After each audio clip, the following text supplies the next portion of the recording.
Hello, everybody. Welcome to another episode of Pinnacle Partners Group 20 Seconds of Courage. My name is Jeff Kalafut, and I am joined by my business partner, Jay Frank, along with a very special guest. Today, we're honored to have a gentleman with quite the professional resume. He's the founder of Mindfit USA, a two-time top-selling author of the Mindfit Method and the Dopamine Intervention. He's a host of the Mindfit Method Podcast, which is now in the top 1% of all global podcasts. He's a professional speaker, a healthcare executive, a husband, a father, and he's one of my dear friends going all the way back to kindergarten. Welcome to the show, Mike Fancher. We are so happy to have you. Thank you so much, guys. I'm excited to be here. Very cool. Welcome, Mike. And I feel bad that you've known Jeff since kindergarten. So I apologize for that. It's true. Actually, our moms knew each other before we did. Before we were born. They went to school together. Yeah. Wow. Long time. Pretty wild. So, Mike, welcome to the show. Just give us a little background on, I know you for a long time, but for those that don't, give me a background, who you are, what you're about, and where your life is taking you right now. Well, again, thank you guys so much for having me on the show. I've had a very interesting journey. I was never supposed to go to college. I had no intention of doing any of that. I was intended to go in the military. My father was in law enforcement. That was the route that I wanted to take, and had a little bit of a incident occur when I was 17 years old. I was broadsided at 65 miles an hour. I was in a little red Dodge Daytona, and I got broadsided by a very sturdy Jeep Wrangler, and I lost. And unfortunately wound up breaking the ball right off my femur my senior year of high school.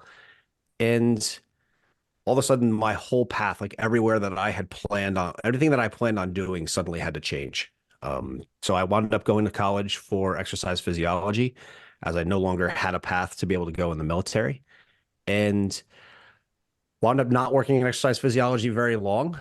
Kind of had to make another pivot, and I'll never forget the day I had graduated with my degree. At that point, I was working in I was applying for a physical therapy job.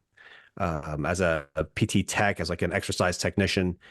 And they offered me the job. And granted, this is back in like 1998, so it is a while ago.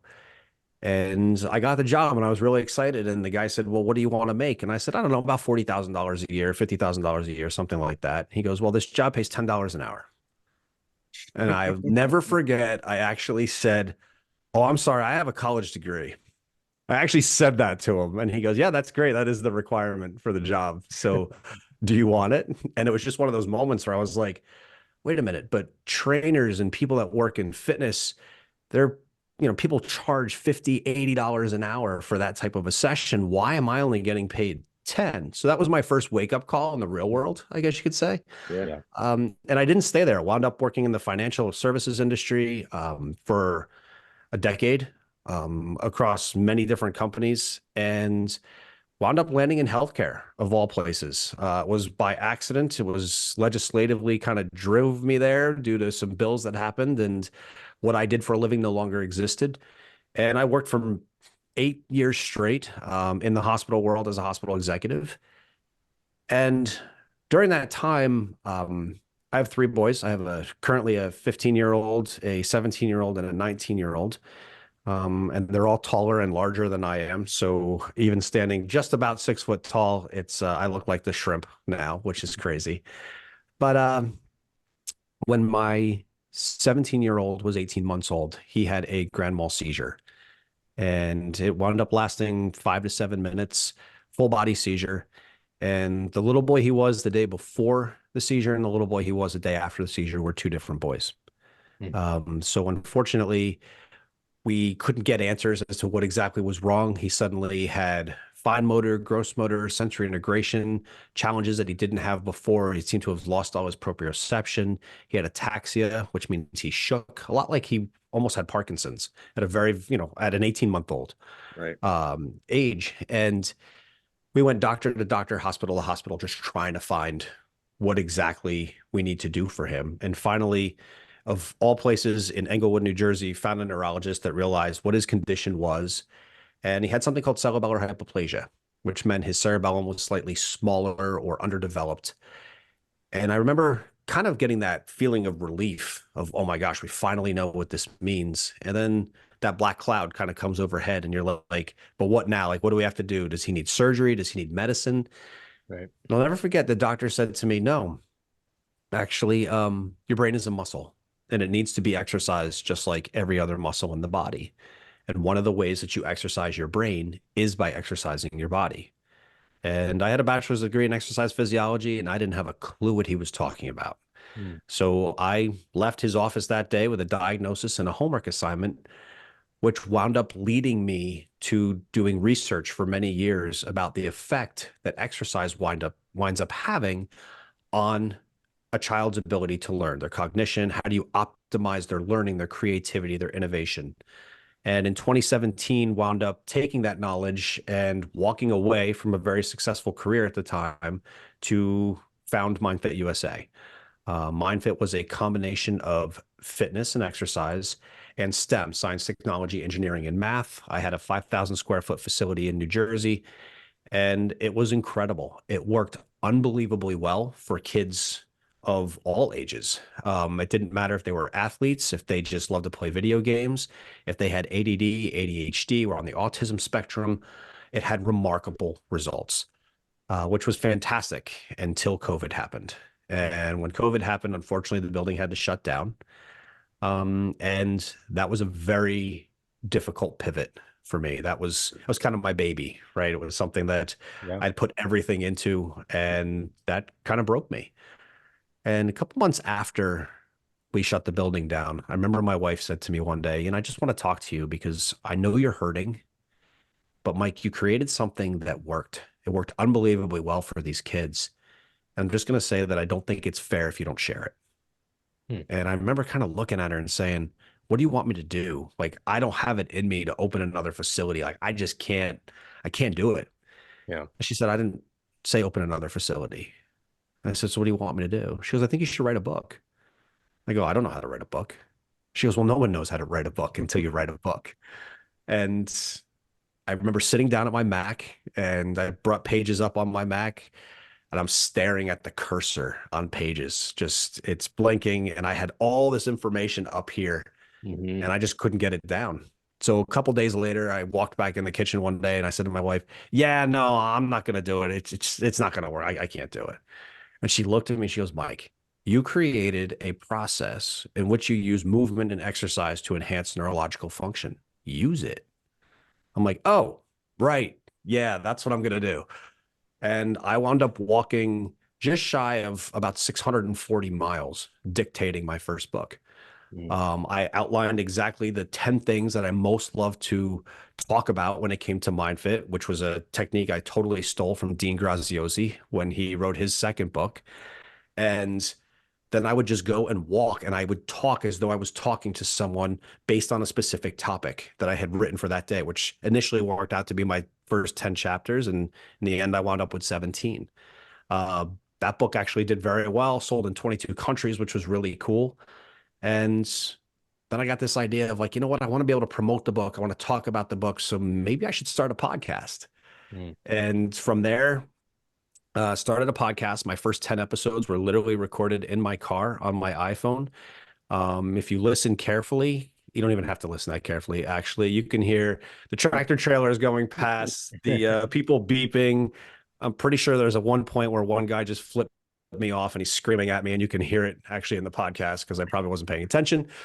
And somehow this podcast has grown over the course of the last year and a half. And I was shocked in the beginning of this year, actually in January, to find out we had grown to be one of the top 1% podcasts globally from a listen notes ranking standpoint, which was really, really, really cool. That's awesome. And the podcast has kind of changed quite a bit. Initially, the first 40 episodes were just me talking. As you can tell, I like to talk. And then I switched to more of an interview format like you guys are doing here. And my whole world just exploded in a very positive way after I switched to that, which I'm very thankful for the guests that I have on. I'm thankful for their subject matter experts in what they do, and so good at it. And not only that, but you realize, and I think about this now every time I go to New York City. I'm not someone that likes to be in the city. I don't like walking down the street, and I have to go fairly often for work. But what I've realized is all those people that you walk past every day, every single one of them has at least one incredible story. about something that happened to them, about themselves. And now that I've been able to talk to so many people from the podcast, it's incredible what I've been able to learn and how it's all kind of flowed. So that's my Reader's Digest version, I guess. Incredible. That's I watched a lot of this firsthand throughout the years, of course, and going back to your accident. I mean, I'll never forget the day myself. You know, our team went and visited you in the hospital, and it was a tough recovery for you. I mean, how many hip replacements have you had now? Just one, Just actually. the one That's after that, right? Yeah. Yeah. Well, that day of the accident, they put a plate, a pin, and 4 screws That's right. into my Okay. hip, and I wound up developing a condition called avascular necrosis, which the bone actually dies. So Yep. the ball of my femur wound up dying. So 3 days after college graduation, at the age of 22, I had a total hip replacement. Yep. And I was the youngest hip in New Jersey at the time. I don't know if I still am or not. I hope I still am, because no one else wants to do that. yeah. But at the same time, it's an amazing thing. Like I've had this hip now in me since 1998. I'm still able to run, and I've actually done everything that my doctor told me not to do. He told me not to run, not to squat, not to deadlift, not to lift heavy, not to walk with weights. I've done all of that. Now I still go back to that same doctor today, and I pick on him all the time. I'm like, you can't retire until this has to be fixed one last time. And he goes, I'm not doing that. I'm sending you for hospital special surgery in New York. I'm not touching that. Yeah. But he goes, honestly, he goes, we were wrong. He goes, well, we didn't know better. We put hips in 60, 70, 80-year-olds. You were 22 when you had your hip done. We didn't know Right. what we were doing, and we didn't know what to tell you to do. He's like, but what you wound up doing was actually correct, because you kept the muscles and the ligature and everything strong around it. And look, at some point it is going to have to get done again. And I know that, and I will be one crabby patient. I don't doubt that at all.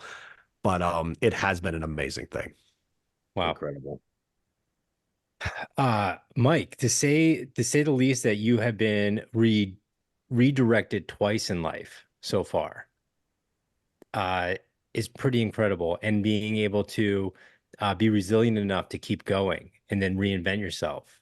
Not too many people. A lot of times people curl up in a fetal position and be like, hey, that's it, I'm out, So I give you a lot of credit for that. It's impressive and it's amazing. And seeing you on the next chapter of what you're doing now, from where you came from, and persevering, it's incredible, man. So congrats for that. Thank you. For sure. Thank you. Yeah, I mean, I think everyone has that self-doubt majority of the time. And, we talk about it in like 20 seconds of courage. And sometimes, like, those moments or those thoughts kind of sneak in where you're like, I'm not doing this again. I'm not restarting this, So, when COVID hit and you had to say, goodbye to like, how long was your rebound period from that shutting down, having to say, that's it with that chapter, and you still don't know what's next? But how long? I'm sure you didn't wallow, right? I'm sure you tried not to. And then, but how was that rebound period? I'd be really interested to see if this answer would be different from me and from my wife. It would be. As most questions, it would probably be different. You know what? I actually wound up I went back to work. I was very, very fortunate in being able to get literally my old job back that I had left more than 2 years prior. That was a blessing, literally, because you have to put food on the table.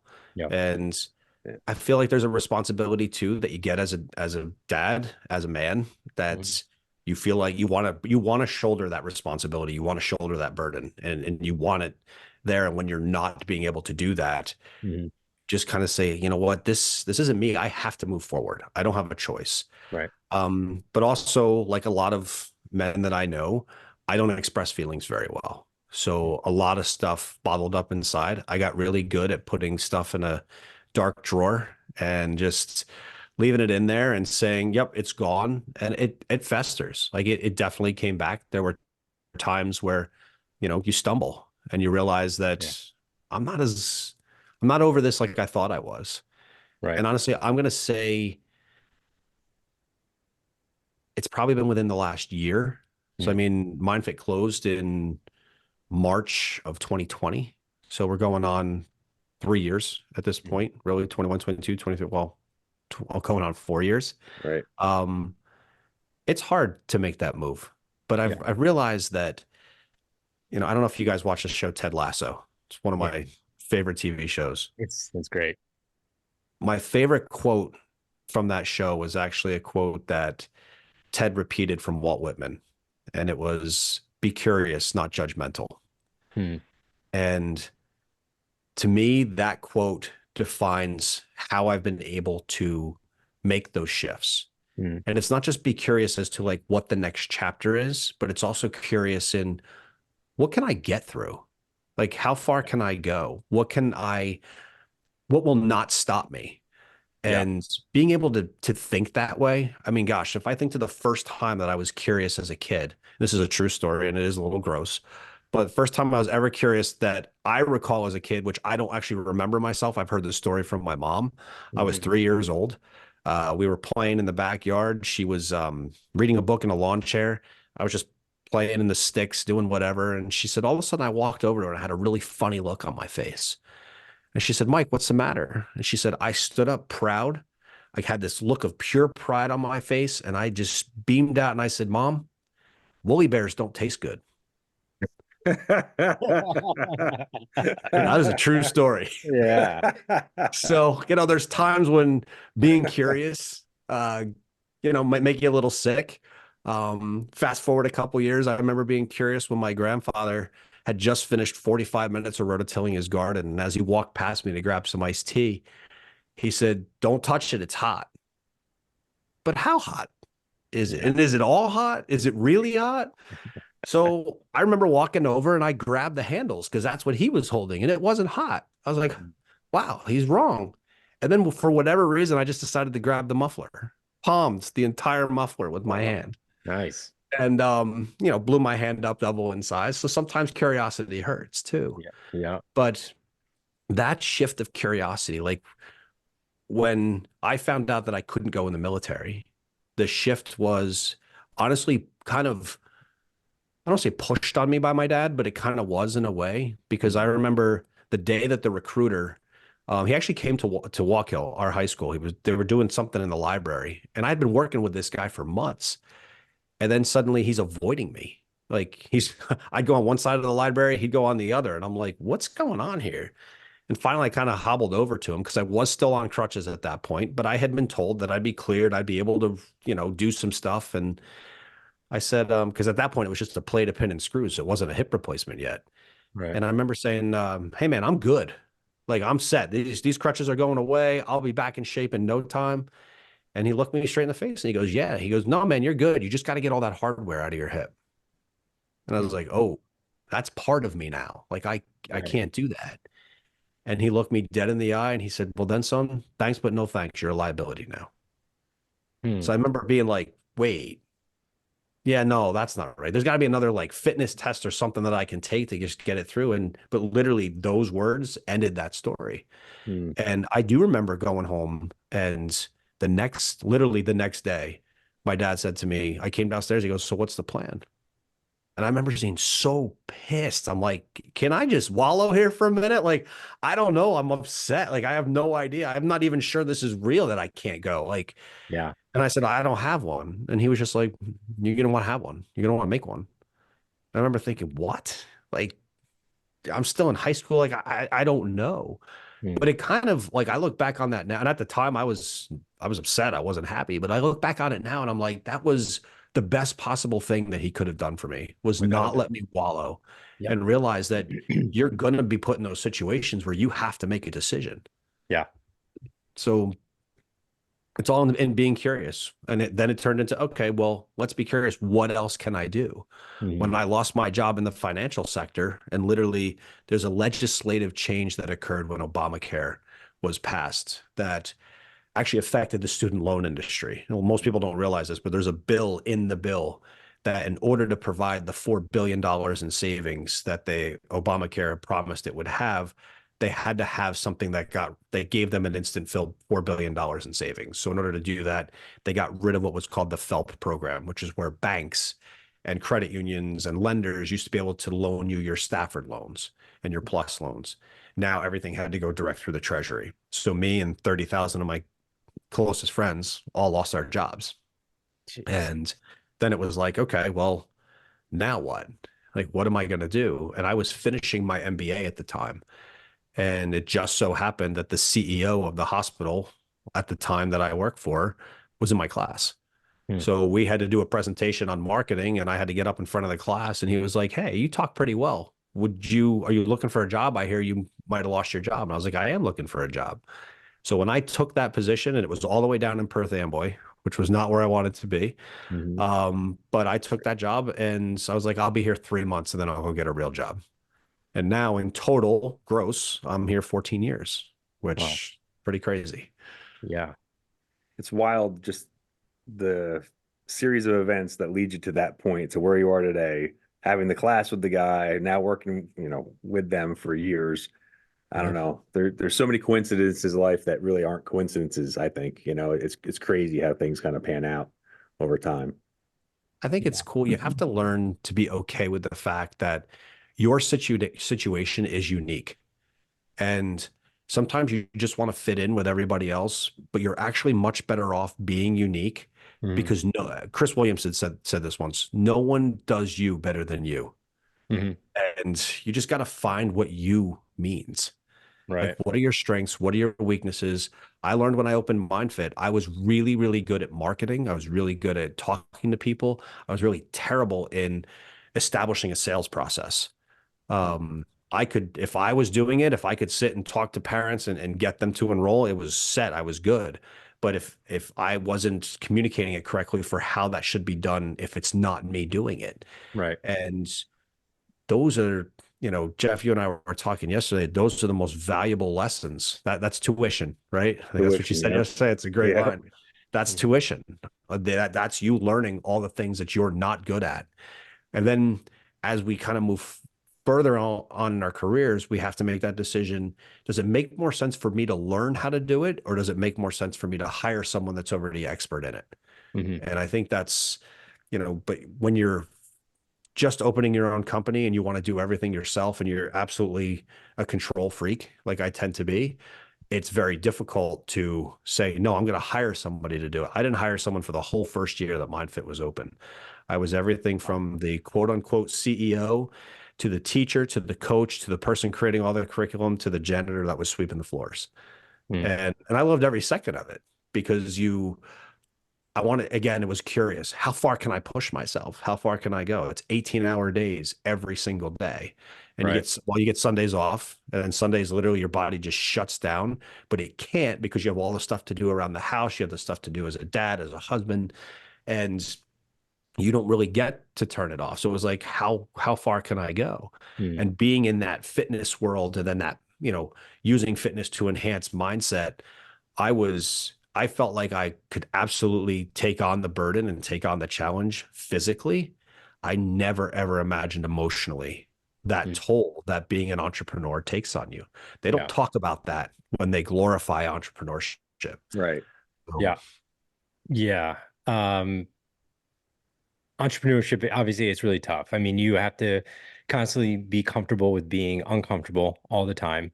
But yeah, I mean, I think it's interesting how like certain seeds were planted in your head at an early stage, especially about your dad not letting you, wallow in self-pity a little bit. And he forced you to shorten that gap in the recovery time or the rebound time for you to, hey, shit didn't go your way. What are you going to do about it? Kind of situation.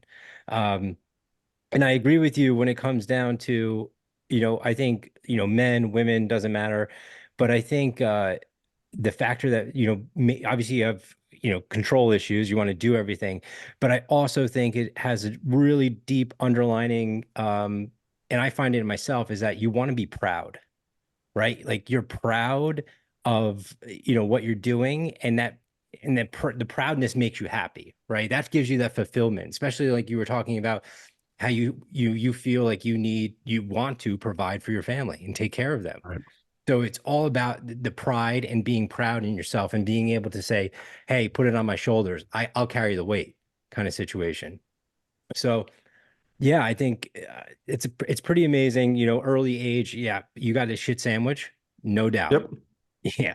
And then dad stepped in, said, hey, let's go. What are you going to do? And then that just fast tracked. And then you're staying curious on everything. Maybe you shouldn't touch a muffler. I don't know how curious you need to be, Don't need a woolly but bear either. and a woolly bear.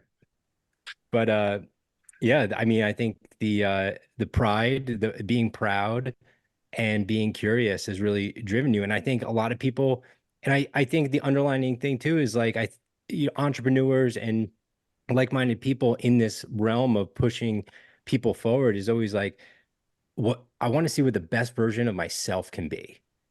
Yes. And I think you're constantly pushing what is next because I want to test myself. You're like, I want it all. I want to see how far I can. I'm curiosity of how far I can push myself.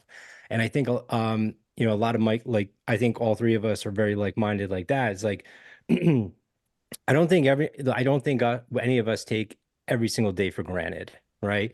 Mhm. Um, I surely don't. I don't take it for granted. And I think a lot of people do get complacent in taking things for granted day by day.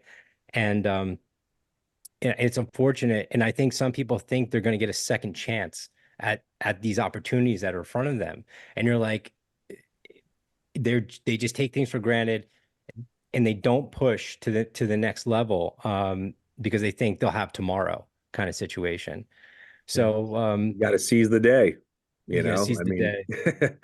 you Yeah, got to push through and push forward. yeah. And Mike, yeah, I mean, everything you've done and said is just like, I'll ramble on, but I mean, it's just like you just sparked all the like, wow, it's amazing to see it. So that's Mike, So great. kind of, if I were to kind of going sum back. it up, oh yeah, Yeah, go go ahead. ahead. Go, no, go ahead, Mike. I was gonna say if I were to sum it up, I've talked about this before in my own podcast, but I sum it up in the 4 Ps, which Mhm. are purpose, pain.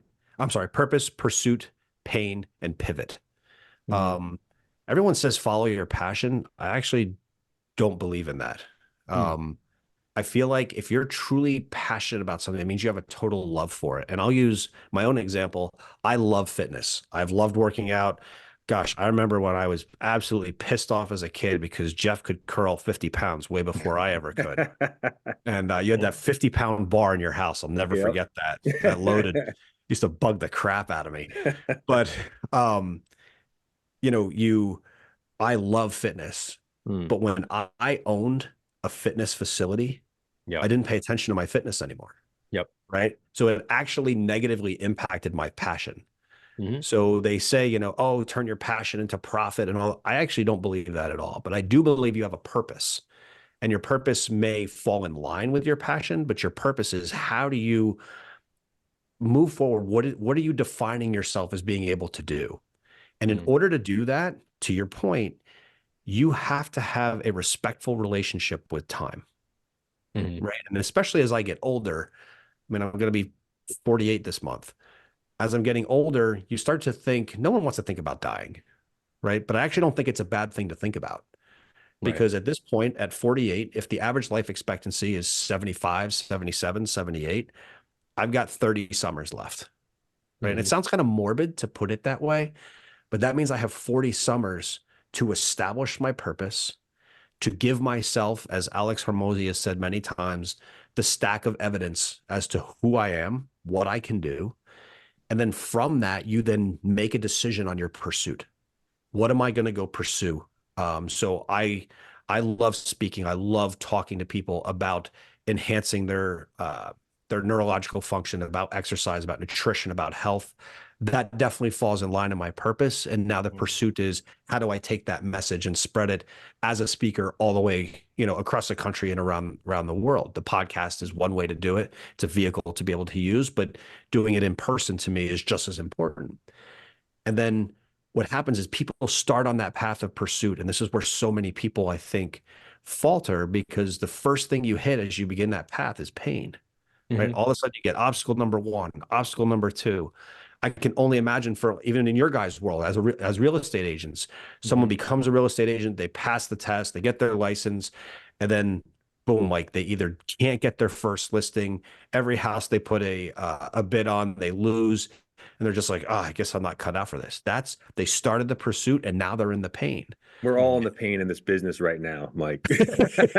Yes. Yeah. Yes. But when you're in that pain, I mean, I hate to quote Goggins here, but you got to enjoy it. Like you got to realize the reason I'm able and I have the opportunity to experience this pain is because I didn't stop. Yeah. Like that's such a big thing.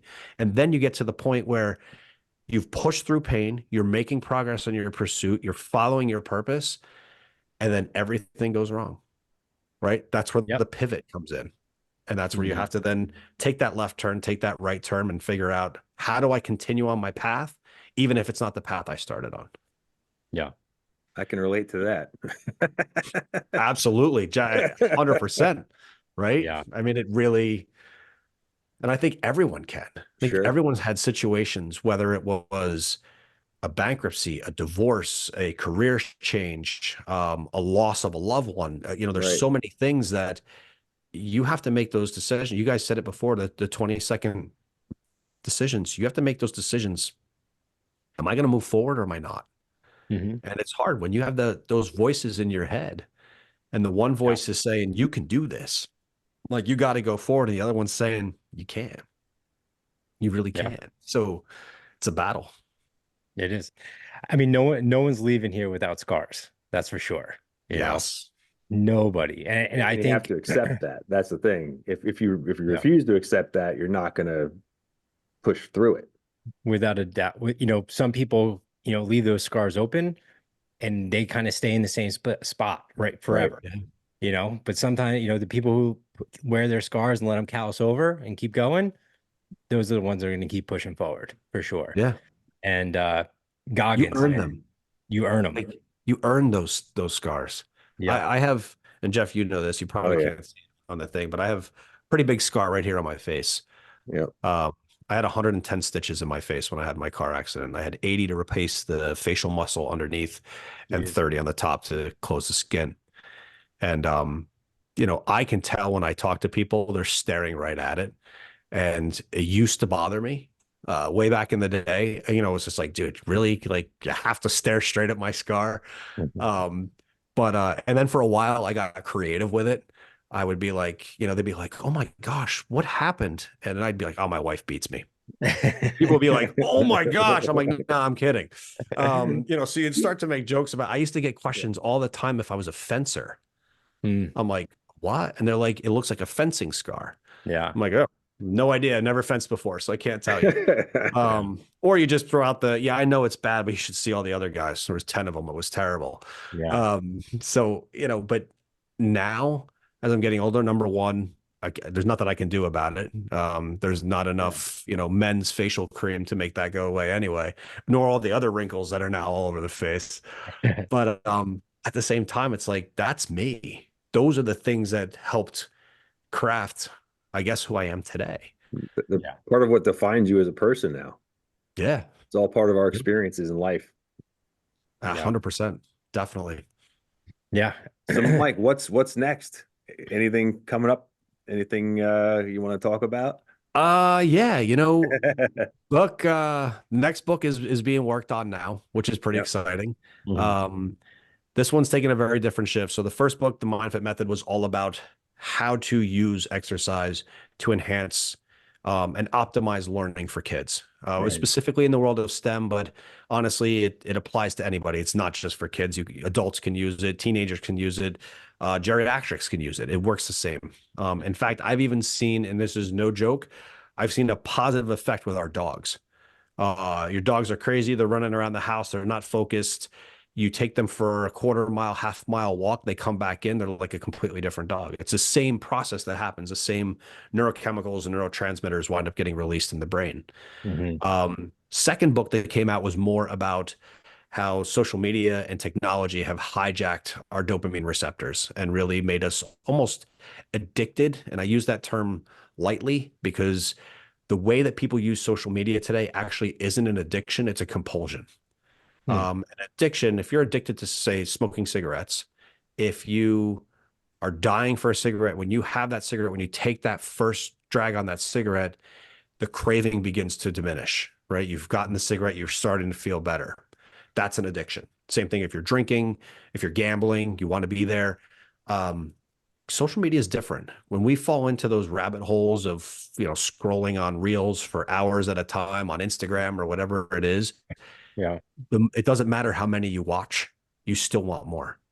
Mhm. To the point where you then don't physically feel good anymore. That's why it's so different. It doesn't succeed the need to continue to do it. It just makes you want more because it's that anticipation of pleasure. It's that anticipation of what's the next video going to be. Even if I don't like the one I'm watching right now, the next one might be good. So that was that book. And the next book's a totally different world. It is a book for men. And it's going to be called Half Comfortable. And it's how, as we get older, we often prioritize certain parts of our life and we let other parts go. So although we may be proud of ourselves, either financially or from a family standpoint or from a physical standpoint, whatever it is, we don't generally feel completely complete. And one of the things I'm finding in so many of the men that I talk to is that we don't necessarily have this undying need to be happy, but we do have a very serious need to want to be fulfilled. And they are two very different things. And that's, Jay, what you were saying before about having fulfillment in who you are and what you can do. I find that's very important. And it is for women too. And I'm not diminishing the role of women in any way, but even as I wrote in the book, I'm not a woman, so I didn't feel it right to write a book about them. So, so that's that. The podcast, I hope, just continues to grow and continues to do what it does. Tomorrow, as we're recording this today, but tomorrow we actually release episode 100, which is pretty cool. Congrats.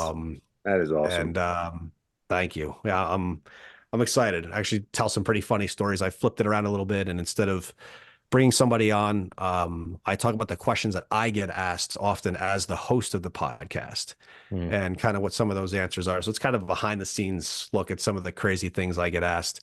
Even things like, when I work out, do you listen to other podcasts? Do you listen to music? Do you listen to nothing? Like, crazy the questions that I get sometimes.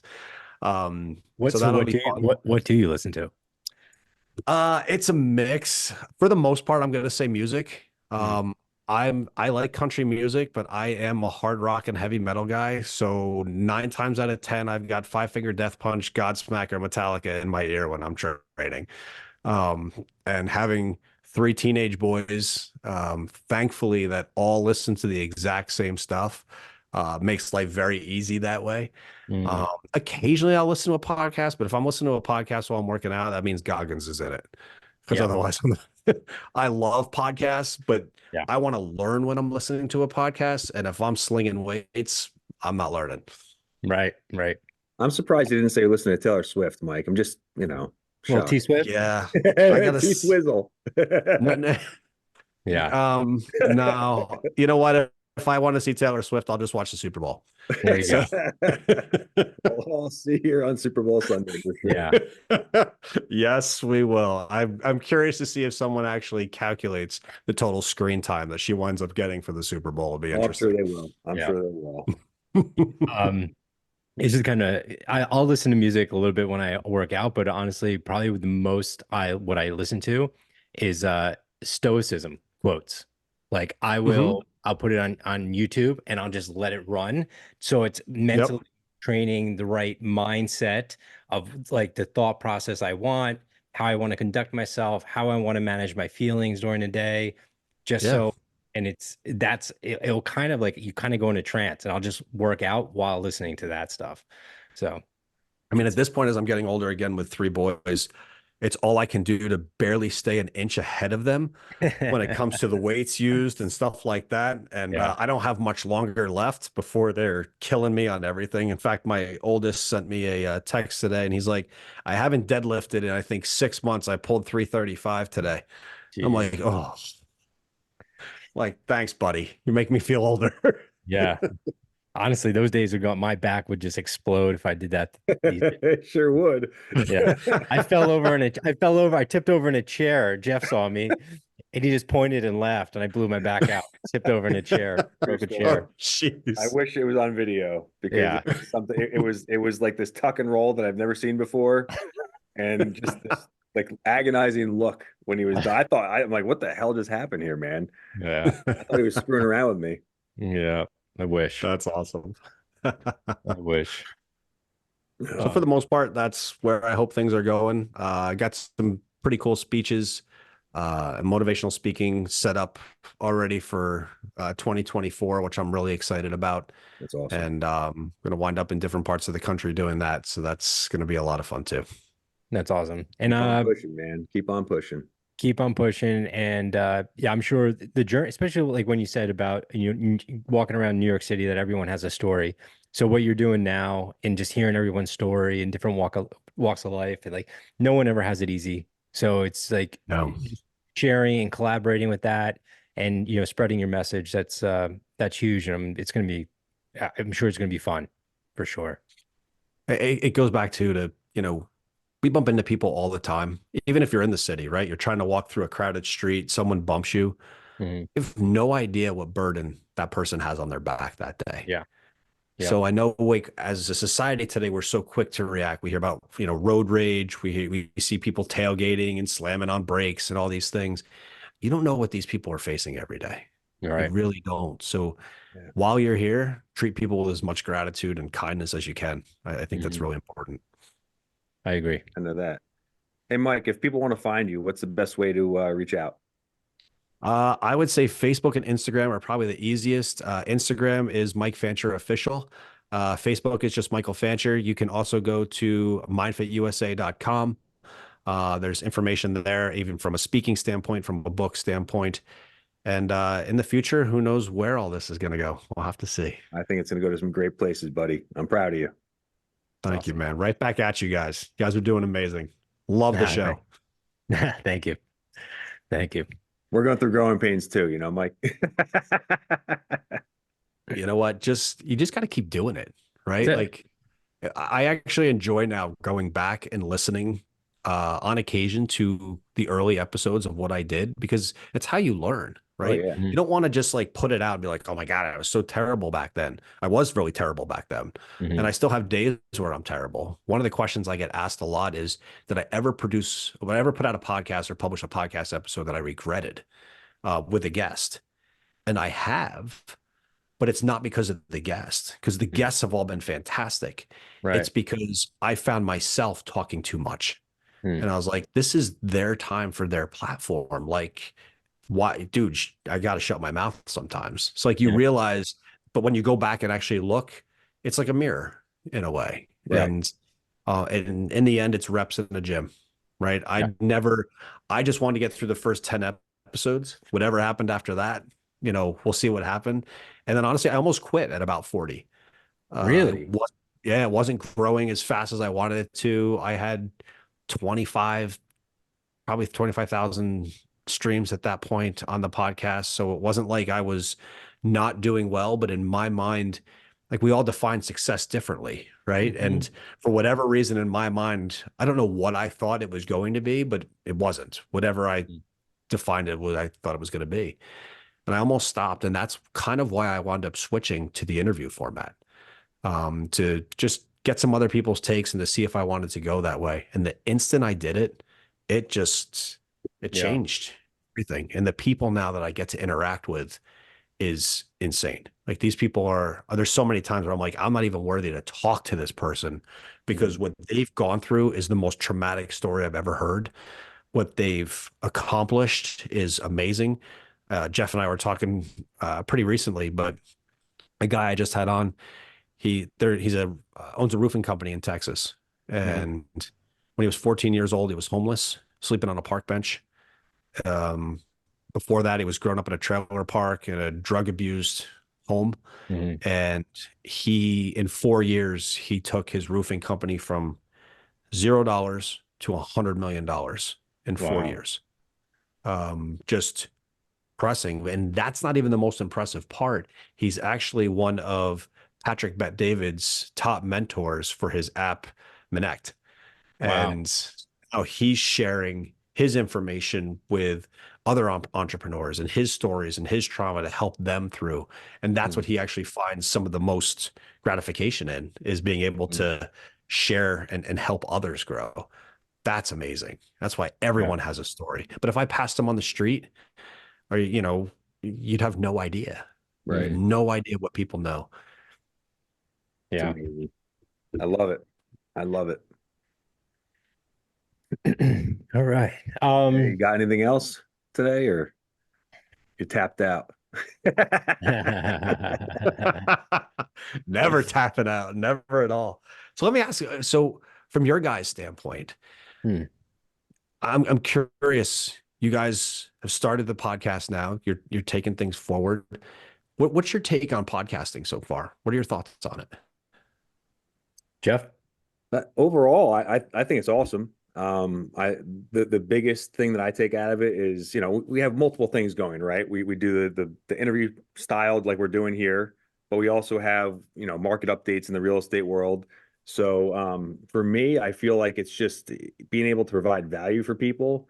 Current up-to-date things in the real estate world is crucial, but even more fun for me is doing something like this, because like you said, everybody has a story. Behind every story is inspiration and things that somebody's going to hear this, and they're going to take something from it and use that in their life to push forward. And for me, whether we find that out or not in life, so I know somebody will. And that to me is what makes this worth it. I was hesitant to do anything on video, and we know in this industry in real estate, we have to do video. Nobody really wants to do it. Very few people want to do it, I should say. And it was stepping out of my comfort zone for sure. The first couple times doing this, I was really uncomfortable. Now I just, by no means a pro, but it's just talking to people. And Mike, you've known me long enough. I can talk. I was always jealous of how well you could talk, honestly. I mean, you just, and that's the thing is, like, even doing this, I've realized, even from a public speaking standpoint, podcasting is improving the way I'm able to speak on a stage and in front of a large group of people, because you're just more fluent in being able to talk. It's reps. It's reps in the gym, everything that you do. And for me, I think that podcasting is going to allow people, I mean, what is there? I think there's 5 million podcasts in the world at this point, somewhere around that number. Even if someone releases 3 episodes and that's all they ever do on their podcast, the experience they got from those 3 episodes, they're going to be able to use at some point in their life, whether it was the experience of how to set up the computer, what type of microphone to use. I mean, I remember us getting on a call many months ago, and Jay, you said to me, Mike, you do know you can use your iPhone camera in Zoom, right? And I had no idea. I had just bought another camera. At first, I was using the one that's on my Mac, and now that's what I use now.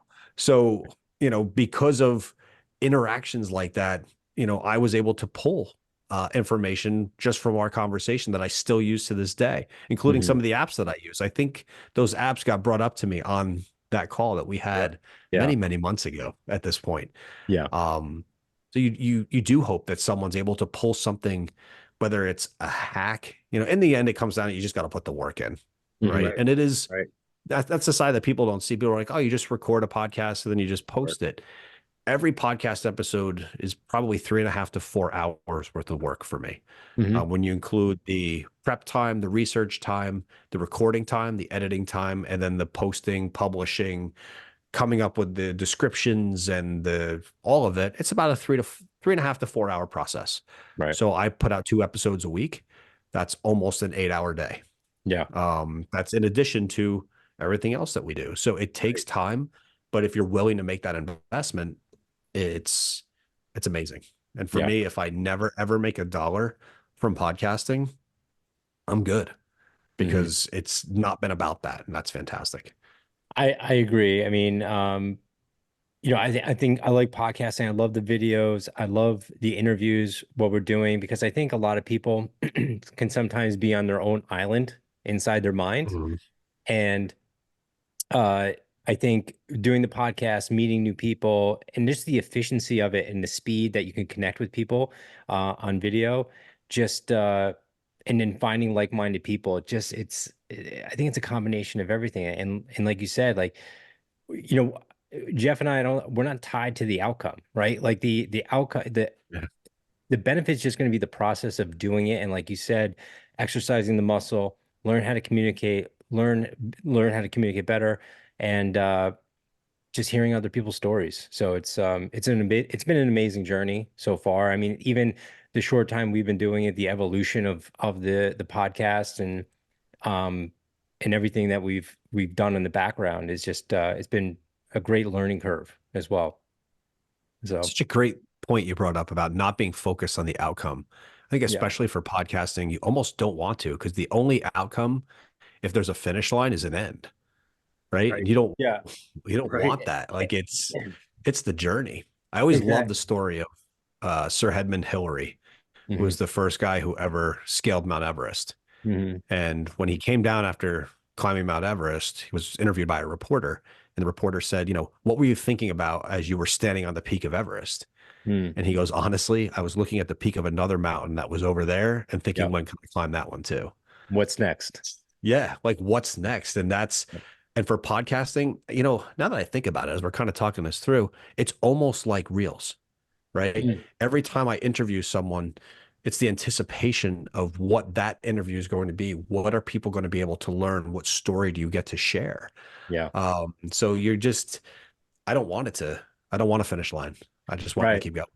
And I think what you said is interesting before when you're like, I had 25,000 listens, right? And you're about Yeah. to hang up your hat, Yeah. which is interesting because like at a second there, you were tied to the outcome. Right. But you and the people who are only tied to the outcome and that's it, majority of the time they're going to give up and walk away. That's usually what's going Yeah. to happen. But you Yep. obviously analyzed the situation and you were like, I'm going to pivot. You were like, I'm just going to keep going and see what happens. But I think everyone, it's just human nature. You're like, well, I'm not seeing the results that, I'm lifting and I'm not seeing the results come off or the weight come off. It's about the compound effect as well. Yeah. Yeah. You have to exercise like it's brushing your teeth every single day. Like Yeah. you know, there's no options. But yeah, I thought that was really interesting how like you almost were tied to the outcome right there, but you just I you're like was. you switched up because honestly, if you told me if I didn't know you and you're like, oh, I have 25,000 listens, that's amazing, man. I would be like, that's amazing. Keep going. That's killing. But you're in your head going, I'm gonna hang my hat up. Like I'm done, you Yeah. know? You know, you know, It's and that's why I think people define success in different ways. yeah. And again, I don't even know what finish line I wanted. Yeah. Nor did I even know that podcasts were rated at that point. I had Mhm. no idea how that Right. even worked. The way I even realized I was rated was I was trying to see if there were any other platforms, because when you put out using an RSS feed, Mhm. so I use an RSS feed through anchor.fm, and that sends out to Spotify, Apple, Amazon Music, Google Play, iHeartRadio. So it's on all of those different platforms. And I Googled the Mindfit Method podcast one day, and I realized there's all these other platforms that also now, since it's an RSS feed, play it. And most of my 75% of my platform is really listened to on Apple Podcasts. Mhm. And then 22% is Spotify. And then there's a tiny little bit that's everything else. Hmm. But what was fascinating was that the as you as I'm scrolling down here, there's this company called Listen Notes, and Listen Notes is how podcasts are ranked. Mhm. And the Mindfit Method was listed, and it said global ranking. And I was like, "Ooh, I have a ranking? Like that's crazy! I didn't even know they did that." Yeah. So I clicked on it, and this is a really funny story. This is why you need to make sure you read before you actually do anything. So Right. I click on it, and it says 1%. And I'm like, I suck.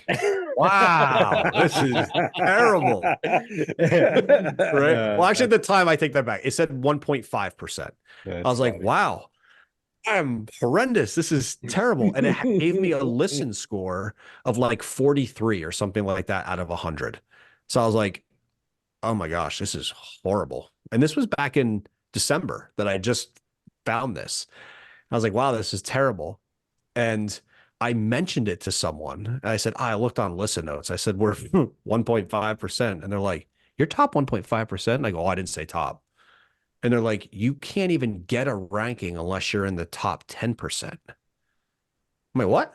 So I literally Wow. got in my car after that meeting and I'm like on my phone. I'm like, wait, what does this mean? And I went back to that same website on listen notes. I type in the Mindfit Method podcast and there it is. And it actually says global ranking top.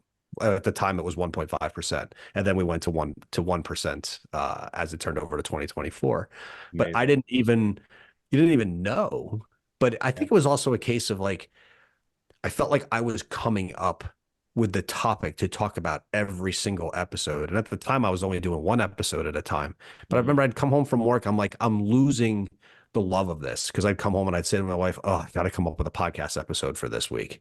Yeah. And it just it shifted. And the coolest part was I put out, so there are Facebook groups that you can actually find guests that are more than happy with their authors, their coaches, their everything. I'm sure there's probably a Facebook group of people that are real estate agents that want to be guests. Like you can narrow it down that low. And I didn't know about that at the time, so I just reached out on my college alumni page to alumni, and I said, hey, I have a podcast. We're approaching whatever number of episodes we were at that point. I was not ranked, I had nothing like that. I said, I'd love to have some Cortland grads on, anyone interested. And I had 19 interviews booked like within a week. It was insane. And I was like, wow, this is really cool. And the first interview I did really had nothing to do with Mindfit. She was a teacher. She was just graduated college, was kind of learning that whole world. But it kind of tied in with Mindfit and how, we used exercise to help STEM and kids and things like that. And then I think it was the next one, the guy just absolutely blew my socks off. It was insane. He was a kinesiologist. We went to, went to the same college. We knew a lot of the same professors and football, teams and stuff like that. And here's a guy that has created this process. It's called the Voila method. And he can have a call just like we are right now, figure out and almost diagnose if you have pain somewhere, if you've got pain in your neck, if you have this, if you have that, to the point where he's had people call him where their spouse is having a stroke on the other side of the country. The person calls him while they're driving to the hospital and says, oh my God, she's having a stroke. Can you help? And these people go in, they've got full left-sided weakness. They're, almost paralysis. They're fully drooping. And then the doctors can't explain because whatever he's able to do over the phone fixes them. And people walk out of the hospital with no side effects from a stroke. What? And when he told this story, I'm like, is this real? Like, is this real? The coolest part of that episode was after I put it out, the couple reached out to me and said, we are so happy that he got to tell this story because we are the people that story is about. Holy crap. I'm just like, my gosh, like you have no idea who's out there. And then the next person I did was a semi-pro bodybuilder who had gone through horrible trauma. She was raped. She went through an incredibly abusive relationship. And now she's working for a pro card for bodybuilding. And it just instantly opened my eyes of everyone has a story, right? And for those that you are lucky enough that they're willing to share it, by God, use your platform to share it. And that's where it just kind of, and then the love just reignited. But I have to say, like having your ducks in a row, I interviewed a great guy. His name was Mike Fancher, and he used a term I'd never heard before and how you approach your day-to-day things, but he calls it standard operating procedures. And he's like, you have to have your standard operating procedures set. So whatever you're doing, if you're going to work out in the morning, you better make sure your clothes are ready, your protein shake's ready to go. Like whatever you need to do, those are all the micro habits that wind up screwing up your macro habit. Right. For a podcast, it's the exact same thing. Being able to come in, I've had times where, I tend to run my interviews from 7 to 9 p.m. at night, and I'm getting home at 6:58 from work. So I'm running inside, I'm freaking out. I got to run upstairs, get my suit off, get my Mindfit shirt on, right? And then you're down here. But I know from the second I step in this office, in 30 seconds, I'm good. It's all I need because everything else is already done. Mic's on, everything's at a single button, and you're good. And if you start to set up your life that way with these standard operating procedures in how you approach your processes of life, it's fantastic how you can move forward. Yeah. I agree with that 100%, having a standard operation procedure. I think where people struggle is when feelings come into play in regards to what is on that schedule or operating procedure. And that's why I'm sure he says, put your clothes out. Make sure that your mind doesn't play games with you, like get back in bed. When you see when you make the barrier of entry very low to get to the action, that's defeated. That's trying to set you up for success. But I'll say to people, I go, do the things on your calendar actually dictate what you're going to do, or the way you feel about those things on your calendar? Are you actually going to complete those things? Because how many people say always swallow the frog in the morning? Do the hardest thing first. But majority of the time, then we go back into social media. Social media can also be a distraction, so you don't have to think or do about those hard things. Yes. Right. So, but yeah, standard operations procedure is great. And I think having things in place that don't allow your mind to run in the wrong direction to your operating procedure. So I think that's great for sure. The woman who was the bodybuilder going for a pro card, when I was interviewing her, she said, I have to get up at 3 a.m. every morning. She was a single mom. She was a teacher. She's like, I get up at 3 a.m. to do my cardio every morning. And she lives in Cortland, New York, which is as cold as anything up there. And I said to her, how do you stay disciplined? Like, how do you make sure that you get out of bed, you get your gym clothes on, and you go do your cardio? And she goes, well, that's my secret. She goes, I sleep in my gym clothes. She goes, so literally there's no excuse. I don't have to care about being cold and having to change. She's like, I literally roll out of bed and my treadmill is next to my bed and I'm doing my cardio at 3 a.m. every morning. Wow. But like, that's the most simplistic approach to removing every single barrier that she has to remove. Yep. And I don't think we pay attention to that in anything that we do, like nearly as much as we need to. Yeah. What is stopping us? Like, if you've got to write a paper, what are all the things that you need to do to maximize that paper? It's that old saying of, Abraham Lincoln, if I have 4 hours to cut down a tree, I'm going to spend 3 hours sharpening the axe, right? Those are the types of things we need to focus on our everyday things that we're trying to accomplish. Yeah. I would agree with that. And I think too, is like, people need to be self-aware.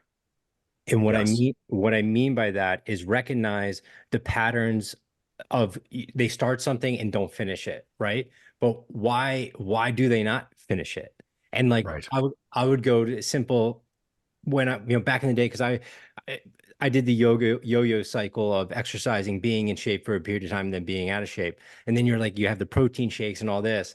And then all of a sudden you hate making a protein shake. And I would ask myself, like, why do I hate? Because it was so many steps. Right. So if I could shorten those steps and be more efficient on certain things, lower the barrier of entry to complete the task, it was a game changer. Right. So I think people just need to be a little bit self-aware of why they keep failing or stopping in certain tasks or changes in their life. So there was the most recent podcast that David Goggins was on was with Andrew Huberman. I don't know if you guys listened to that episode. Yeah, I did. Yeah. But that was probably the most fascinating episode I've ever heard. And the reason why was that, Huberman talked quite a bit about that area of the brain, the anterior midcingulate cortex, and how it's literally your willpower.